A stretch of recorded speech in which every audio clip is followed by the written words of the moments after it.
Whether you use these tools to support you in the conversations about the upcoming politics in America, or if you want to use it to help you to just have the hard conversations about anything in life, these tools will help you to gain the clarity and the confidence and the know-how to speak about the tough stuff. Drawing on tools from spiritual therapy and A Course in Miracles, we'll explore how to replace conflict with compassion and anger with inner peace. My friend, you are not alone.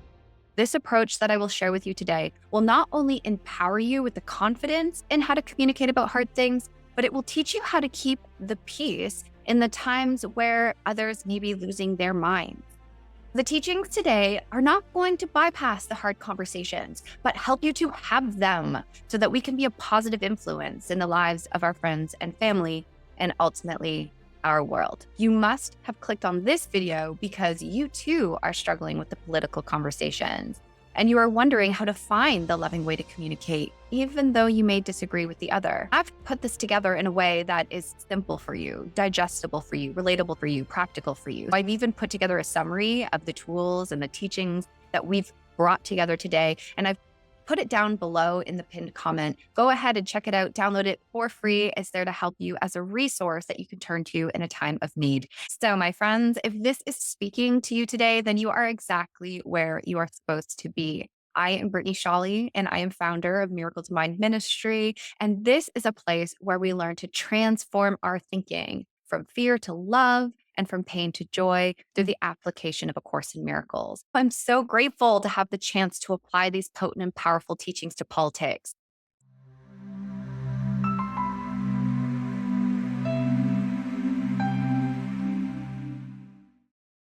So let's dive in. Here are the 5 things that we are going to be exploring together in order to empower you in these difficult conversations. The first one is our responsibilities. What am I responsible for in these conversations? It's really important to set our foundation before we even begin to talk to others. The second thing is how to recognize, how to avoid ego traps, including how to deal with anger, because anger is often a big ego trap. Number 3, how to spot and handle talking points, because let's get real, we can't have a conversation or communicate when we're just using talking points. Number 4, what are the practical steps for loving communication? I'm sure we all want to know exactly what to do and what to apply in these situations. So I'll let you know all of it. And then 5 is basically what not to do and how it is that we can return to a sense of unity in our perspective and calmness and kindness and forgiveness in our heart. And so we'll lead to that in the end with some practical things that we'll run through together. So section number 1, what am I responsible for? What are you who are watching this video responsible for? The first thing that we're responsible for is cultivating inner peace first. And the reason why our first responsibility in any conversation is inner peace is because we need to learn how to ground ourselves in inner peace and connection with our inner guidance system before we try to do anything, say anything, express anything in the world. Effective communication comes from our inner guidance system of love, the spirit, the divine guidance, the inner teacher, our intuition, the Holy Spirit, whatever we want to call it. We all have an inner teacher, an inner therapist, and it is that voice that we want to come forward in these conversations and not our ego. So the first responsibility is getting in contact with the peace in our hearts and the reason why we want to have this conversation, and really handing it over to our inner teacher. Because true peace doesn't come from convincing the other or having the other to change their minds. You're not going to feel peace if they change their mind or they change their position. Peace comes from aligning with love and being clear on our own values and staying centered throughout the communication process. So to begin, we are not communicating to change other people's minds. We are communicating to listen, to be heard, and to understand. When we have understanding, that is when we can lean into forgiveness. When we have forgiveness, forgiveness corrects our perceptions, changes our minds, and really allows us to see things as they really are instead of how we think that they are. I know we all want to get to that point of changing our minds and like having people realize how crazy what they think and what they believe and who they're going to vote for is. I get it, especially when some of the talking points can be really insane and out there. But it is our job to hold the space and keep the peace. It is not our job to get entangled with the anger and the fear and the overwhelm and the confusion and the chaos and the hatred. Okay. We must keep the peace if we want a loving way to communicate. What I wanted to start off with here to kind of expand on these ideas that we've already brought forward is to share a little bit of a story.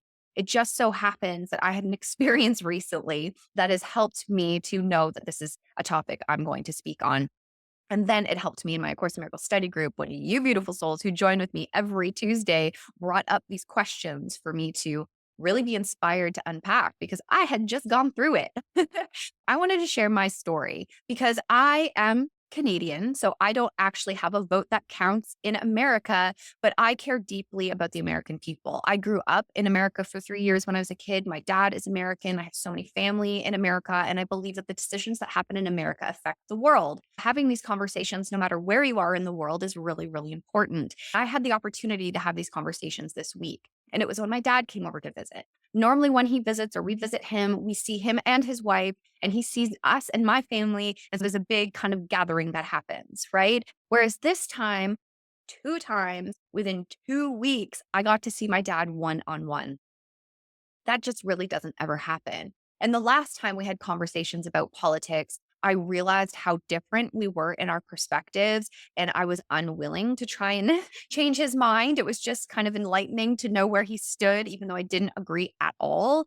And we just let it be what it was. Time ticked on by and life unfolded. But here we are, a present opportunity to have a present conversation about politics. I guess I had assumed that my dad had changed his mind. I had assumed that he had done his research and he had really looked into both sides and he really understood what he was talking about. But what I realized when I got deep in this conversation with my dad that he was swimming in talking points. He actually had no idea what he was talking about and he was just regurgitating what he had heard from the media. And the thing in today's age is we have the public media and then we have the private media. And I believe in a combination of the two so we can have an accurate picture. Some people fall down one wagon, some people fall down the other. But what we're talking about here is a whole perspective of what's going on. And what I realized is my dad wasn't thinking for himself. He was just kind of taking on the talking points of other people and he didn't do his deep diving.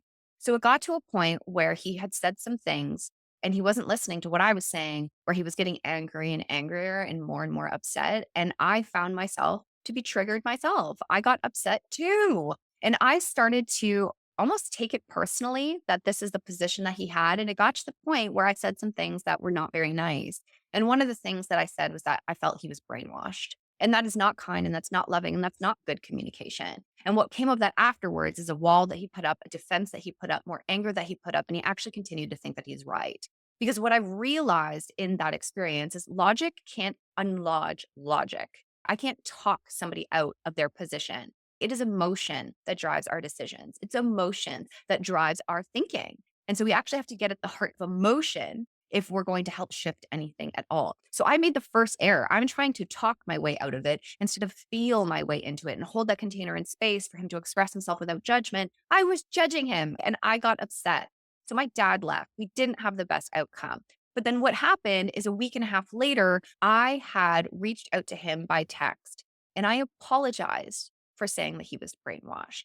I said that that was unfair of me. It was unkind. It was unloving. And it's probably not even true.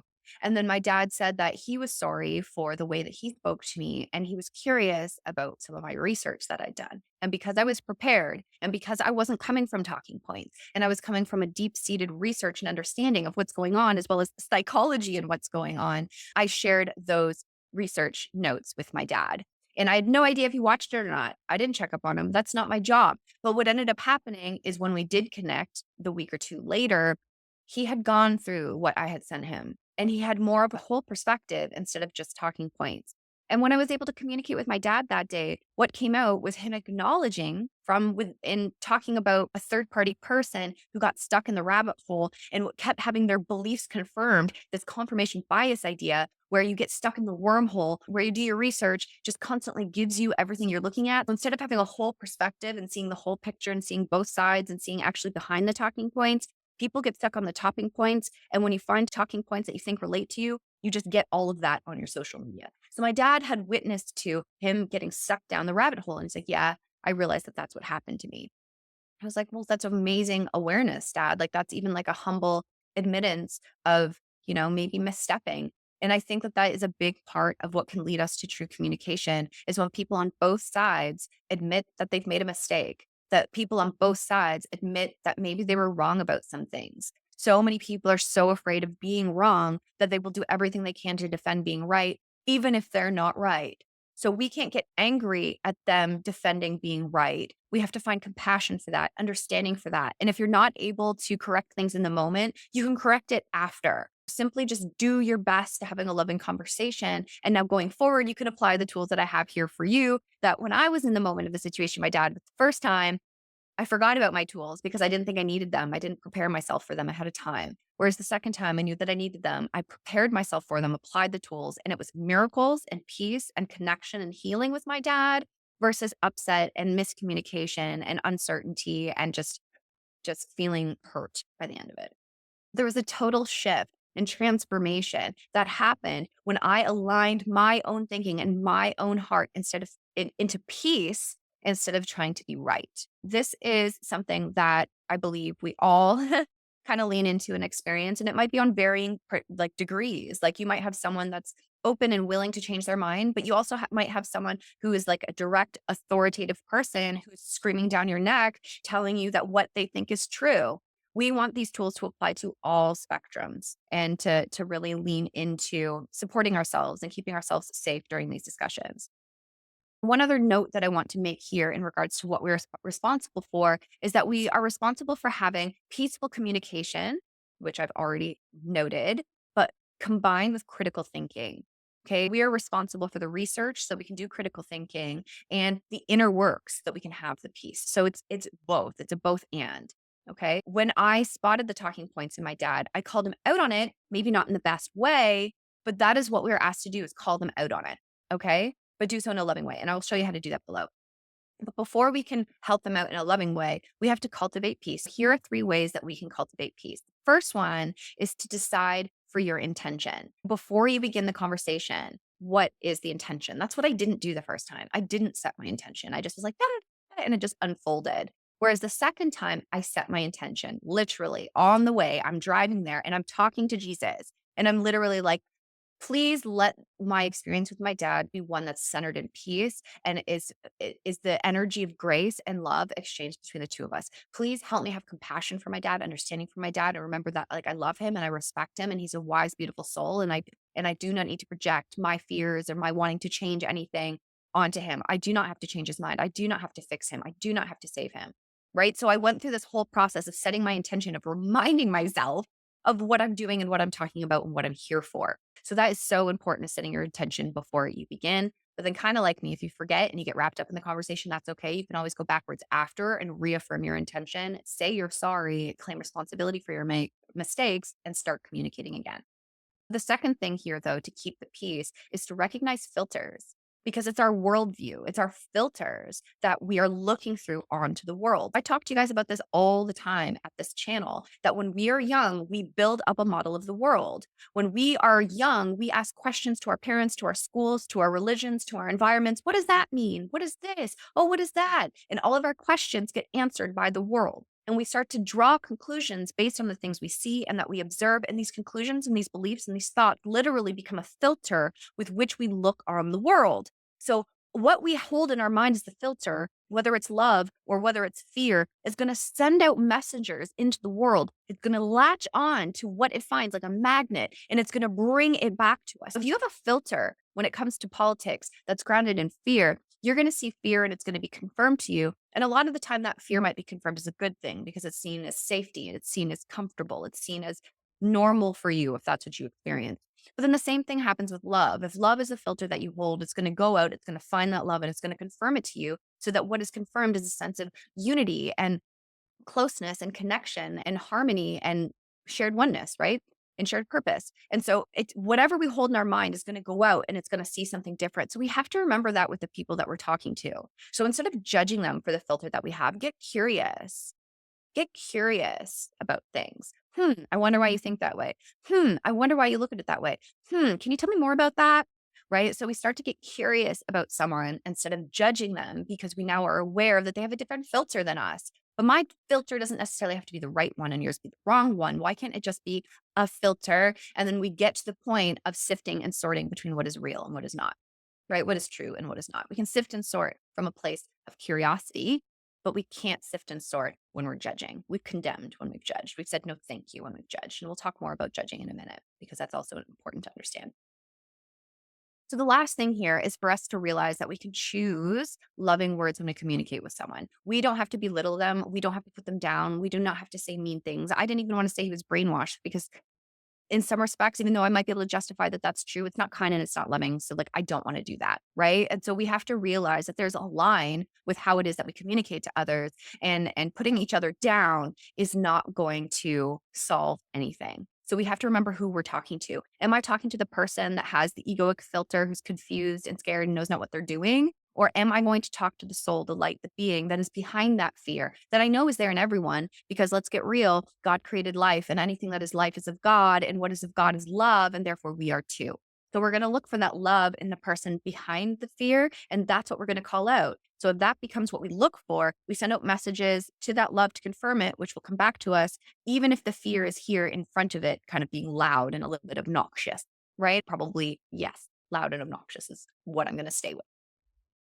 So let's lean into the next thing. So those are the three things that we're responsible for predominantly before we even begin conversations, to keep in our mind of like, oh yeah, there's a lot more going on than just talking about politics, right? We're literally deciding for the mind we want to sync with. We're deciding for the self we want to see in the other, and ultimately the kind of world we want to see. Because choosing the fear thoughts will confirm fear and bring fear to the world. Choosing love thoughts is going to confirm love and bring love to the world. It's kind of like what Einstein said. Either everything is a miracle or nothing is. Your choice. Either everything is love or nothing is. Your choice. So either the political situation is happening and it's an absolute disaster that's going to crumble everything, which is possible, or it's an absolute miracle that is deconstructing the parts that aren't working so we can wake up into something new. Okay. But getting rid of the Democratic Party and getting rid of the political system the way that it is not an option right now. Our option right now is between A and B candidates. So we have to learn how to discern and decide between A and B candidates, even though none of them are ideal, even though we don't really want either of them. But we still have to be like, based on my ability to discern and critical think and do my research and follow my heart and my inner guidance, which way is most loving? Which way is most inclusive? Which way is for united connection? Because ultimately, guys, we want purple, right? We don't want red or blue. We want purple, but purple isn't here yet. It's coming, it's coming, it's coming, but it's not here yet. So we have to be patient with our reds and blues, and we have to actually choose one. So we want to choose one that's based on the world we want to see. But the way that we can do that is by becoming aware of the blocks to the world we want to see, the blocks to choosing the most loving choice right now for today and where we're at collectively. So that means we must lean into the nature of the ego in conversations. Are you ready? Ego gets in the way, y'all. It gets in the way of our conversations and it gets in the way of our peace. So the way that it does that predominantly is by being right. We've already alluded to this. The ego is what demands to be right. Okay. It demands to be right. And it treats disagreement as a threat to its own thought system.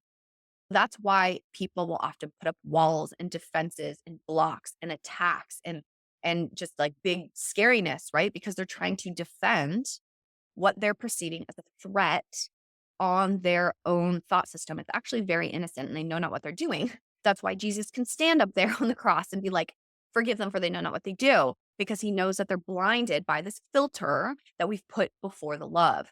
Okay. So in contrast, the true self or the spirit remains unshaken. It remains focused and it remains in this place of seeking to understand and seeking to connect instead of divide. So again, it's the goal. Like, what is my intention? It's to connect, not to divide. It's to allow the true self to see things and not my ego. There are some strategies for not engaging ego, which is ultimately what we have to do, right? We have to apply strategies to not engage the ego, because once the ego is engaged in us or another, like communication's like so much more difficult. But if we can learn how to like avoid like triggering up the ego in self or another, it's a big deal. I will tell you later what to do when we do trigger the ego, but we'll deal with that in a minute. The first strategy for not engaging with ego is to let go of righteousness. And this is the third time I've mentioned this already in just the beginning of this video. And that is because it's so important. Letting go of righteousness means you're letting go of the need to be right. So we must ask ourselves, am I here to connect or am I here to be right? Let me just be honest.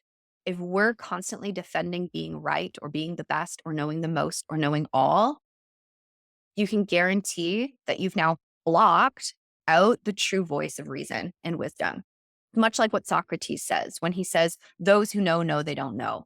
I think I butchered that quote. I'll put it on the screen for us. But I believe that wholeheartedly. And Jesus talks about it in the Course all the time. You must come first to this place of not knowing before you can know everything. Even Buddhism says that. You must come to the beginner's mind before you can come into enlightenment. We have to come to this place of not knowing before we know. When we're entering these political conversations and we think that we're so right in how we see and we're so against what the other sees, we're not going to be able to connect because we're defending and being right. Instead, if we choose to let go of being right, even if we are right, my friends, if we are right, be humble enough to lay it down and be open to being wrong, okay? Because if we can lay it down and be open to being wrong, then spirit, wisdom truly can be right. But that means letting it be okay that you might be wrong about some things, even if it's something small and the other person's like wrong about everything. Let yourself be humble enough to recognize where you might be wrong and erroneous, because even your awareness that you've been wrong in something will help someone take their walls down so that they can be okay and being wrong about something too. Lead by demonstration. Don't be righteous. Be humble. Be humble, be humble, be humble. So the next step in this is to embrace the common humanity. Like recognize the differences. It's really, really, really okay, but you do not have to define the differences as if it means something about you or the other person. Like you don't have to take it personally if there's differences. Like they do not have to agree with you or see it the same.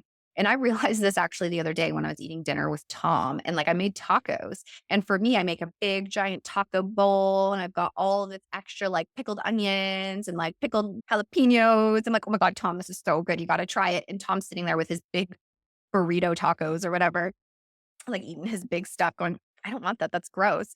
Whereas for me, if he had something delicious, I'd be like, oh my God, can I have a bite? Because I want to try it. But like the difference is like he has differences. He doesn't like tacos in a bowl. He likes tacos in a wrap. He doesn't like trying something else if you like it. He's fine not trying it. Whereas I'm the opposite, right? So we have differences. We have things that we don't like. We have things that we would not do the same as the other person. But do you think that changes our love? Absolutely not. But it's because we don't let it change our love. If we let ego rule, it's going to be like, oh, look, that's different and we're not the same there. And he does that wrong and he doesn't do that like me. And why is he doing it like that? And what's wrong with him? And then you just have this blackout of who you really love. And instead of seeing who you really love, you see all these problems and these differences. Okay. So we have to be vigilant against that. We have to realize differences really don't matter. Okay, differences of skin don't matter. Differences of gender don't matter. Differences of class don't matter. Differences of any of this don't matter. What matters is what is the same. And what is the same? And that we are created by love. We are all love. And that is what makes us the same. We can respect each other's differences. We do not have to agree with them, but we must respect them. And if these differences really are a difference in the sense that it's blocking our connection or our communication, we can work through those disagreements in our own selves and then through each other, with each other through effective communication to ultimately come to some form of understanding or middle ground or agreement that can lead us out to having a different quality of relationship going forward. And so embrace the common humanity, my friends, and let that be the way that you don't engage with ego who just wants to see differences and hate on the other for being different. So the next one here is to replace judgment with curiosity, right? So instead of reacting to what they say, like, oh my God, I can't, you just, although sometimes it's okay to do that because sometimes it really is shocking. But it's more like, okay, it's all right. Like, I'm not going to judge that. It is what it is. But ask open ended questions like, why do you believe that way? What makes you think that way? How did you come to that conclusion? Oh, that's curious. Why don't you tell me more? Well, that's an interesting perspective. I see it more like this, right? We don't want to judge the other person and how they see it. We want to be, oh, that's curious. Oh, that's interesting. Okay. Well, why is that so? Be curious. It keeps the conversation going instead of making people feel like they're being told that they're wrong. We don't want to tell them that they're wrong. We would more likely tell them that we're wrong about something, which would help them to admit that they're wrong about something, right? But that leans into the next helpfulness here, which is to practice defenselessness. Because when we're grounded in love, there's no need to defend. And when we're not defending, we don't have a shield that is trying to prevent something new from coming in and making us change how we see things. Like it's like literally a defense, which is a wall that prevents change from coming in, either change from here or change from the outside in. It kind of prevents that. And I always like to see Jesus as like the most beautiful demonstration of defenselessness. That is what he practiced every step of the way through his experience. I always think of even the story in the Bible, which I'm not a Christian, but I love the stories of Jesus because I love Jesus. And so when we can perceive those stories through the Holy Spirit, they can be really helpful. But the story when Jesus is on his way to the cross and he has Peter there with him, and Peter goes before him and he cuts off the ear of the guard because he's trying to defend Jesus. Like he's trying to demonstrate how this is not okay to be taking our leader, our master, our friend. Like you can't be doing this. And so out of defense and out of anger, Peter cuts off the ear of this guard. But what does Jesus do? He doesn't get mad at Peter. He doesn't get mad at the guard. He heals the guard's ear and turns to Peter. And it's like, that's not what we do, bro. Like, we're here for love and peace. And that's why he said, get behind me, Satan, because Satan is the ego. The ego wants to defend, it wants to attack, it wants to hate, it wants to blame, it wants to condemn, it wants to shame. But then Jesus is here saying, no, we are here to demonstrate forgiveness. We are here to demonstrate compassion. We are here to demonstrate that there is another way. Jesus was able to remain defenseless in that time, just like we can be defenseless in this time. But it doesn't necessarily mean that defenselessness is going to lead to some horrible outcome. It's actually going to lead to the miracle that points to the miracle of all miracles. Like, I feel like that was a necessary part of Jesus' experience to get to the resurrection, right? To get to the point where it's like, oh God, all is healed and all is amazing. But anyways, that to me is like a big demonstration of how to be defenseless, but to also know that when we are defenseless now, that the outcome is to bring us closer together with each other and closer together with love. That is being defenseless, my friends, just being grounded in the love and holding the space and listening and not judging and waiting to respond. Instead of just like concocting in your head what you're thinking you're going to say, just listen with defenselessness. And then I've already said this, so I'm not going to say it too much anymore, but knowing that it's okay to be wrong. And I want to just give you this thought, okay? I'm happy to be wrong when I'm not at peace. I am happy to be wrong when I'm not at peace. It's ego that gets unhappy. It is ego that gets pissed off. It's the ego that wants to defend against being wrong. Know that being wrong doesn't mean you're bad. Being wrong isn't something personal. It just means like you're in error in how you think. And when we're open to being in error about how we think, we can open to changing how we think so we can be more at peace and offer that peace to others. But before we move on from this, I really want to say that there's a big difference between judgment and discernment. And I think a lot of people get caught in this. It was actually Tom, my partner, who said, like, Britney, you got to make sure you include this in your video because we see so many people who get stuck in this. So they're told, right? Like, don't judge. We just said that, don't judge, be curious. But then people are taking this idea of like not judging and they are then like not evaluating or discerning. They're just like, oh, not going to judge. And they kind of like take away their critical thinking faculties. For me, we really need to see the difference between judgment and discernment, because distinguishing between judgment and discernment means that we see how judging condemns while discernment evaluates whether something aligns with love or not.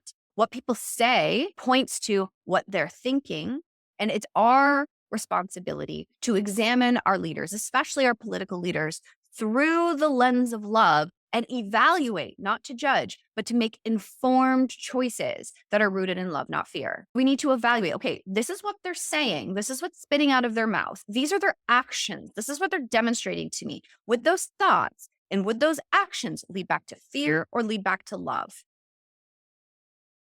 It's what we got to do.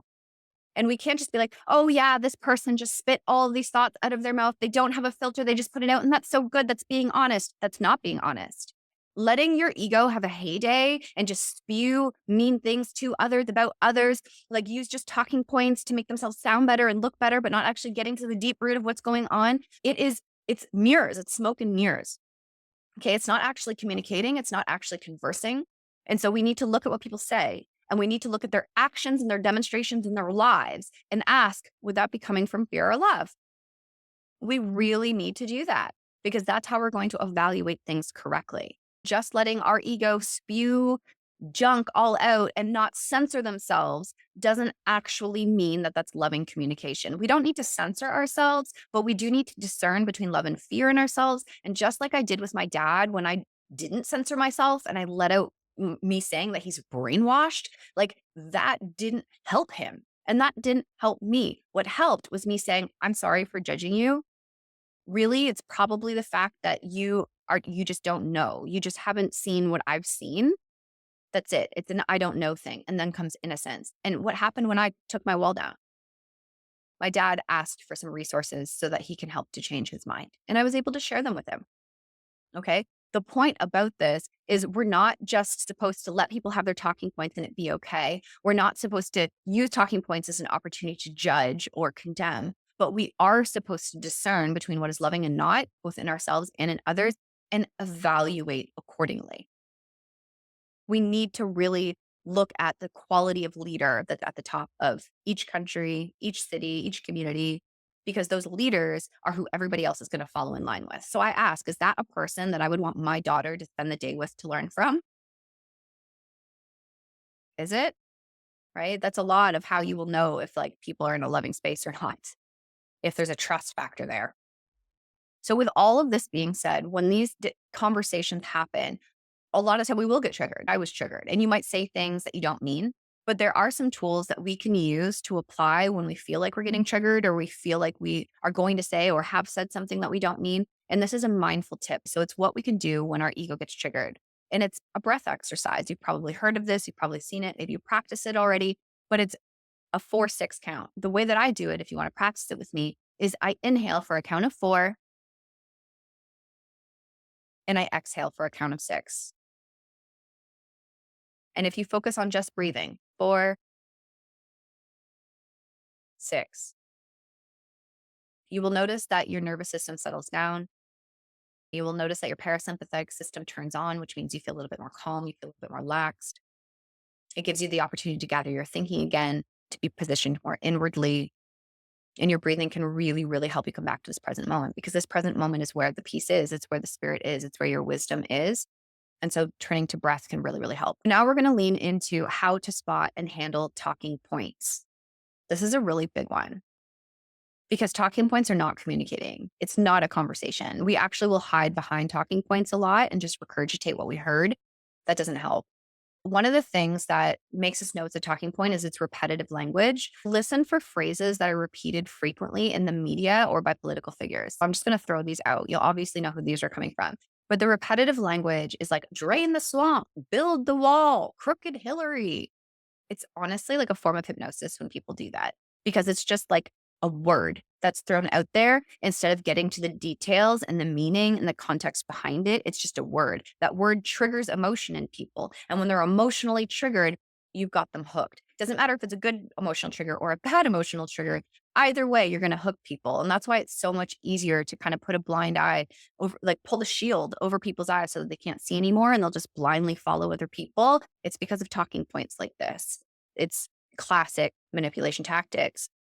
Then this is tied in with what you can kind of spot in talking points is also like being emotionally charged, which is kind of like what I just said, that it evokes like a strong emotional reaction. Anger, pride, fear, control, doesn't matter. But that distracts us from providing nuanced understanding to get to the root of like deep communication, like we're doing here today. We're pulling back the layers of just words and like we're going to the depth of it, right? Just saying things to be emotionally charged kind of like prevents us from actually communicating. And it like sways us to go in a direction that the person wants us to go instead of the way that we're meant to go. Then the last thing here is just simplistic framing. So the points usually offer really, really easy answers to complex issues, which lacks depth or vision or inclusion. And it's very, very superficial. We have to pay attention to that. When we have things in our world that need to be done and we need leaders who are going to step in to make those things be done, then we also need to recognize that we need plans to come forward. When we do an asking for what's helpful for everyone, that is when the universal plan can help us through inner guidance to create a plan that is best for all. And like I've said, both the candidates that we have are like not the best choices, but there's definitely one that's going to lead toward giving you the answers to complex issues versus just the talking points on top. So pay attention. When we notice these talking points in others, it's important to ask like open-ended questions so that they can keep expressing themselves and you can better understand them as they express. To encourage deeper thinking, you can ask things like, what does that mean to you personally? Or can you tell me more about your experience with that? Or how do you see this working in real life? Either they'll say, well, I don't know, and get all like stumbled, which shows that it's a talking point and it can be helpful for them to see, or they actually get to some deeper ideas that they have brewing inside their heart and mind, which would be helpful for you to see and for them to see. But it'll also be really important to shift away from opinions because opinions are just that. They're just opinions that are often not based on fact. Okay. So if somebody is going to offer up an opinion, then what you can do in response to that is say something like, well, how about we look at both sides of that together and see what we find? It's kind of like you could do your research together. Or kind of like I did with my dad after the fact, once he asked me for resources, then I gave him some resources so that he can see a new side, a new perspective. And then we can come back with a more holistic understanding that is beyond opinion and really like founded in facts. And another thing that's really helpful to diffuse talking points or any discussion that's going the wrong way is to really acknowledge their concerns. Like, really show that you're paying attention, hearing them. Like, have empathy for them and their concerns. Okay. Like this, it would be like, it sounds like you're concerned about the specific topic. And a lot of people feel that way. I understand, or like, oh, that is really difficult. I know so many people struggle with that. Like, you're right. So we always want them to feel safe and to feel loved and like they are human and that what they're saying is valid. Even if we don't agree with it, it's still valid. It's still what they believe. So we don't want to be attacking people for what they believe. We want to help shine light on what they believe. Number 5, we can gently challenge them without confronting. And my favorite tool in this is to use yes and. So, for example, instead of them saying something and you go, what? No, there's no way, blah, blah, blah, blah. Be like, oh, okay, yes. And then add your point. Add your point. Because we don't want to dismiss them. We kind of want to include them and add something else. Okay. It's the same thing like I was saying before. Like, oh, that's curious. That's interesting. But this is how I see it. We can still challenge them, but we don't challenge them in a direct way that's like cruel and like dismantling what they believe. Instead, we do it in a kind and loving way so that they can reflect on what they believe and they can open to changing their beliefs. It's not about, again, it's not about us changing their minds. It's about holding space so that they can open to changing their minds. And then the last thing here is just stay open ended. Just be like, thank you for sharing. Like, I will keep thinking about this. I will pray about this. I will research on this and let's keep talking. Okay.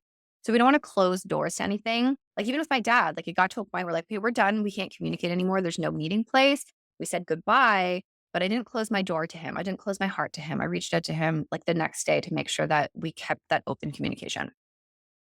So the next thing here is we are leaning into some practical steps for loving communication. We just learned how to deal with the ego. We learned what are talking points and how to deal with talking points. And now this is more focused on like the loving communication tools. The first one is already stated is to set that prayer intention at the beginning. If you don't want to do the big old prayer, like I said before, it can even be like, Spirit, guide my words. Or it could be, I release the need to be right, or speak to me and through me, right? It could be something very small, but choose something that works for you. Another thing is really setting boundaries. The second one is setting boundaries because sometimes we do feel overwhelmed. Sometimes it is a lot and it can be too much. So it's really okay to be like, you know what? I appreciate this discussion, but I need a moment to process this. And whether that's going home or going to the bathroom or taking a step in the back room, like let yourself take a moment to gather your thoughts, gather your heart, gather your perspective, gather your words, and then go back. So you're not battling, you're communicating. Another thing that really seems to help for me is when I'm struggling with someone or they're just venting. Let's say they're just getting it all off their chest and they're doing their crazy dance. And I like to ask, okay, well, would you like my input on that? Or do you just want me to listen? And they'll tell you if they want your input or if they just want you to listen. And there can be a point where you've listened long enough and they're just going around in circles. And so you're going to have to set those boundaries and be like, I'm sorry, like I'm done for today. I'm topped out, but I hope you feel like a little release on your heart because you were able to express yourself. So, all right, see you next time, So it's kind of like combining all these tools together, no matter where you're at and what you need, but asking them questions if they want to hear from you or not is really helpful. The next one is use I statements, right? So express your thoughts without blame. Like, I feel concerned about blank. And if you're going to express things too, make sure that it's coming from like, I see it this way. And this is what I believe. Instead of being like, you're wrong because you said this and what you're saying is going to ruin the world. And why do you believe that way? Something's wrong with you. We can go to you points or we can go to I points. So definitely focus on I points and do your best to stay away from absolutes because they never work. When you're like always, never, all the time, yeah, that just decreases your believability because it's not always, always. It's not always never. Those are the main things there, my friends, that support us in loving communication. And I think the last thing that I might add on there is just to let go of trying to convince others because you don't need to convince others of your position. Again, you don't have to be right in the situation. That's not the goal. The goal is just understanding and communication. We have one final thing. And this final thing here is like what not to do.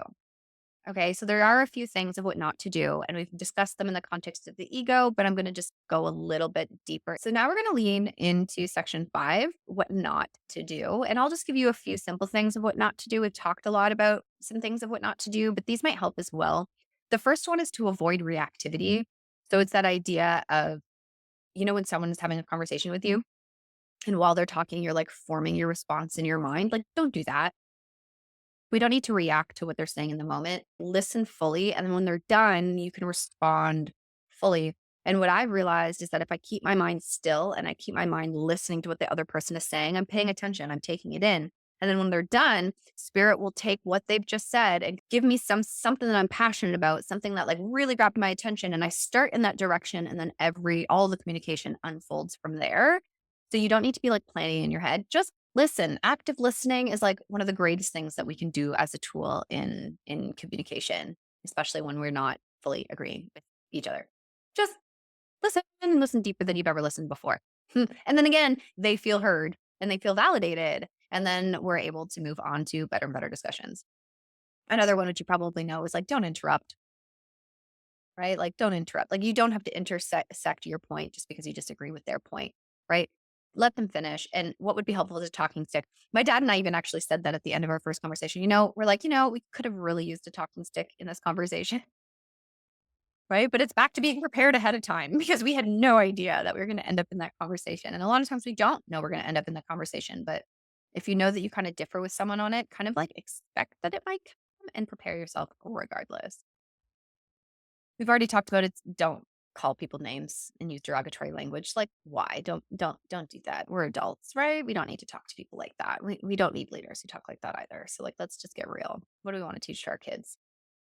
So hold beliefs lightly as well. Opinions and beliefs are not personal. So their beliefs and their opinions don't mean anything about you. It doesn't have to be against you in your perspective. It literally can just be like, that's their beliefs. That's their filter. That's what they think. But again, it's like, that's their beliefs and that's what they think. But a lot of the time, we are mixed between having thoughts and beliefs that are true and loving and the ones we want to remain, and the ones that are erroneous and error prone and need correction and undoing. Just because that's someone's belief and opinion doesn't mean it's all justified and all good. There still needs to be that discernment, remember. There still needs to be that evaluation, remember. And so in all of us, there's going to be ego and there's going to be spirit. But over time, the more we practice, the more we train our minds, the more we meditate and the more we forgive and all these things, spirit becomes the main predominant thought system and we're not as conflicted with the ego and spirit within anymore. I really did want to bring a visualization that came from the Course in Miracles directly, and it is in the section under the obstacles to peace. And one of these obstacles is the attraction of guilt and how guilt kind of attracts us. In that section, there is this beautiful, beautiful imagery that we're given of Jesus sitting at a big round table, like a dinner table, and him inviting all of us to sit with him. So you and me and all of our loved ones. And then we also have to think that he says in this section, he includes everyone at this table. That includes the red side. That includes the left side. That includes our future purple side that's not even birthed or born through us yet. That includes all the people that are in our world today who are disgustingly harmful and hurtful and not coming from love. And we include everyone at this table because when we all get included at this table, we can all look in one direction together, which is to our creator, that is not up in the sky, but that is in our hearts and in our minds. And that when we bow our heads together and sing grace together, that is where miracles can happen. That is where shifts and change and power and transformation can happen. When we don't exclude anyone, but we include everyone because they're God's child. And yes, God's children make mistakes. Yes, God's children make many, many errors. But Jesus in A Course in Miracles reminds us that mistakes have correction and errors have correction. And that's what we're here for. But correction doesn't happen through hating the hate. Correction doesn't happen through being afraid of the darkness or being more in the dark yourself. freedom and healing and reconciliation and clear vision comes from love, right? This is Martin Luther King. His main quote that speaks so deeply to me on every level of my being, who demonstrated that we can change things in this world in politics, right? His quote that says, "Darkness cannot drive out darkness. Only light can do that. Hate cannot drive out hate. Only love can do that." When we're sitting around the table and we're inviting everyone in, that is our decision for love and for light. Be the light of the world, my friends. That's what we're here to do. Jesus demonstrated that to us in his action and his way. And we can learn to embody that and demonstrate that for others in our lives and around the world. So, the final question here for us is, what would love do? To me, not voting is not an option, because not voting means the vote goes to the person who won. Making a decision from one or the other, even though we don't really agree with either, is necessary. Asking what would love do, even in that situation, is really, really important. And asking what would love do when you're sitting down with a friend or a loved one and a stranger and you get into the realization that you disagree and you don't see things the same, immediately go to that breath. Inhale for 4, exhale for 6. And immediately go to that prayer that says, "I step back and let him lead the way." Or, "Spirit, speak to me and through me. This is for you. Use me. I don't want to be right. I want to connect. I don't want to be right. I want to connect." Turn right to that, because that's what love would do. Make the decision of what love would do, knowing that your decision is literally for the world you want to see, and that destruction of the old before we have an answer for the way of the future is not helpful. It'll be like just crumbling ourselves. Okay. So, what would love do?